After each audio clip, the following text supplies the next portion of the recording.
Of Governor McAuliffe's cabinet are traveling across the Commonwealth to explain to ex-felons how they can realign their civil rights. Today, the Secretary of the Commonwealth made a stop here in Roanoke to explain the details of the governor's order, which allows former convicts to vote, serve on a jury, and even run for office. WSLS 10's Rob Manch is in the studio tonight. He's been looking into this. So, Rob, now that it's legal, how do these men and women get their voting rights back, and how do they go about sort of getting back into mainstream life? Well, Secretary Kelly Thomason says it's actually really as easy as a visit to the registrar's office and just asking to be registered. She says these former convicts have all been added to the system, and already 2,000 of them have signed up around the state. I spoke with one of those men today who says it's a life-changing blessing for him and thousands of others.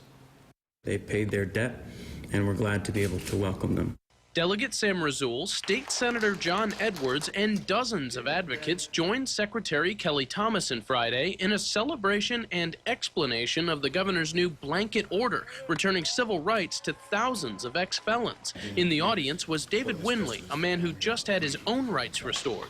He says for years the state's strict policies have punished people long after prison. That probably contributes to some of the recidivism that we've seen, that people just lose hope. But this is a hope-restoring moment. Winley says since his release, the state's requirements of him over the years have seemed hypocritical. When it came time for me to pay taxes, IRS wasn't concerned about whether or not, my rights had been restored. But thousands in Virginia are not happy with the new policy, including State Senator Greg Habib. What you're saying is that a rapist who hasn't paid restitution can sit on a jury for a rape case. Habib says restoring all the rest of these civil rights without review, including running for office or serving as a notary public, is a mistake. But worse, he says it oversteps the governor's power. And it's just illegal. The Constitution's fairly clear that you have to do an individualized restoration. You can't do blanket restoration.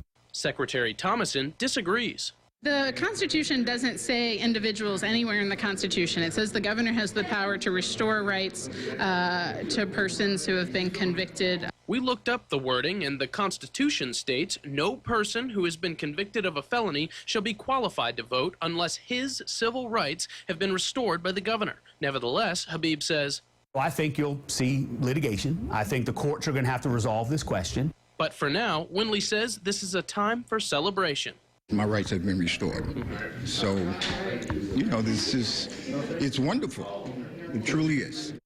Well, the Virginia GOP has issued a public petition to get support for its effort to challenge the governor in court. Meanwhile, Secretary Thomason says the governor's cabinet will continue making visits to communities across the state, helping ex-felons to further understand the process of reintegrating back into society. In studio, Rob Manch, WSLS 10.